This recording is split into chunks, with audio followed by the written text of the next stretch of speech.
NDA 10 ఏళ్ల పాలనలో దేశం సురక్షితంగా ఉందన్నారు ప్రధాని నరేంద్ర మోదీ. బీజేపీకి దేశం కంటే ఏది గొప్పది కాదన్నారు. కాంగ్రెస్ గెలిస్తే ప్రజల సంపదను లాక్కుంటుందని ఆరోపించారు. ఎన్నికల్లో దేశానికి నిజాయితీగా సేవ చేసేవారిని ఎన్నుకోవాలన్నారు కమలం నేతలు. విపక్షాలు దేశాన్ని దోచుకోవడానికే ఒక్కటయ్యాయని విమర్శించారు. మరోసారి గెలిస్తే దేశాన్ని అన్ని రంగాల్లో అభివృద్ధి చేస్తామన్నారు బీజేపీ నేతలు. బుజ్జగింపు రాజకీయాలు దేశ మనుగడకే ముప్పన్నారు ప్రధాని నరేంద్ర మోదీ. గతంలో బుజ్జగింపు రాజకీయాలతోనే దేశం రెండు ముక్కలైందన్నారు. ఇకనైనా ప్రజలు నిజాయితీగా పనిచేసే వారిని ఎన్నుకోవాలన్నారు మోదీ. ఉత్తరప్రదేశ్ ఎన్నికల ప్రచారంలో పాల్గొన్న ప్రధాని సామాజిక న్యాయం గురించి మాట్లాడే అర్హత కాంగ్రెస్ కు లేదన్నారు. कांग्रेस के इस बार के मैनिफेस्टो पर 7% मुस्लिम लीग का थप्पा लगा हुआ है, मुस्लिम लीग की छाप है। कांग्रेस का पूरा मैनिफेस्टो सिर्फ वोट बैंक को मजबूत करने के लिए समर्पित है। हमारा मैनिफेस्टो देश को मजबूत करने के लिए समर्पित है.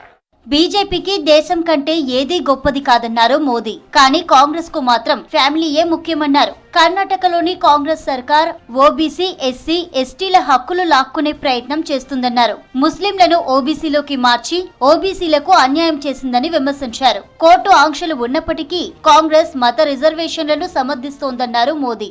जो स्त्री धन बहुत पवित्र होता है, कोई उसको हाथ नहीं लगाता है, कोई उसको छूता नहीं है.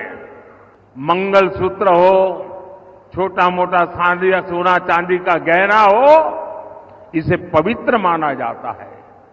कांग्रेस उसे जब्त करके अपनी वोट बैंक मजबूत करने के लिए उसे बांटने की सार्वजनिक घोषणा कर रही है, मैनिफेस्टो में बता रही है. మోదీ సర్కార్ పేదల సంక్షేమానికి అధిక ప్రాధాన్యత ఇస్తుందన్నారు కేంద్ర మంత్రి అమిత్ షా. కొన్ని బీజేపీయేతర రాష్ట్ర ప్రభుత్వాలు కేంద్రం తెచ్చిన సంక్షేమ పథకాలు అమలు చేయడం లేదన్నారు. ఒడిశాలో ఎన్నికల ప్రచారంలో పాల్గొన్నారు అమిత్ షా. ఒడిశా ఖనిజ సంపదను నవీన్ పట్నాయక్ ప్రభుత్వం దోచుకుంటుందని విమర్శించారు షా. ओडिशा की जनता एक और वोट भी करने जा रही है.